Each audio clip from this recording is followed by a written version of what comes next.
Certains courants spirituels insistent sur l'élimination du désir pour se libérer de la douleur. Mais nous croyons que Dieu aime l'épanouissement de l'être humain, qu'il a tout créé afin que nous en jouissions. 1 Timothée 6, 17. Laissons donc jaillir la joie face à sa tendresse. Quand il nous propose « Mon fils, traite-toi bien, ne te refuse pas le bonheur présent ». Livre de Ben Sira, chapitre 14, 11, 14. De la même manière, un couple répond à la volonté de Dieu en suivant cette invitation biblique au jour du bonheur, sois heureux. Qoélette, chapitre 7, 14.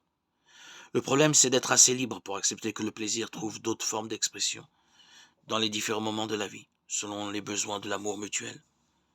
Dans ce sens, on peut accueillir la proposition de certains maîtres orientaux qui insistent sur l'élargissement de la conscience, pour ne pas nous trouver piégés dans une expérience très limitée qui nous ferme les perspectives.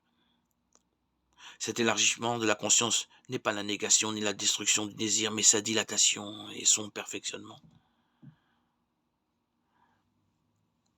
Tout cela nous conduit à parler de la vie sexuelle du couple. Dieu lui-même a créé la sexualité qui est un don merveilleux fait à ses créatures. Lorsque on l'entretient et qu'on évite sa déviance, c'est pour empêcher que ne se produise l'appauvrissement d'une valeur authentique.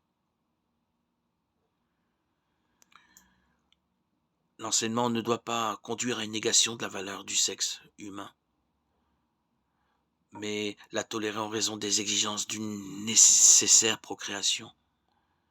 Le besoin sexuel ne doit pas être objet de mépris. Il ne s'agit en aucune manière de mettre en question ce besoin.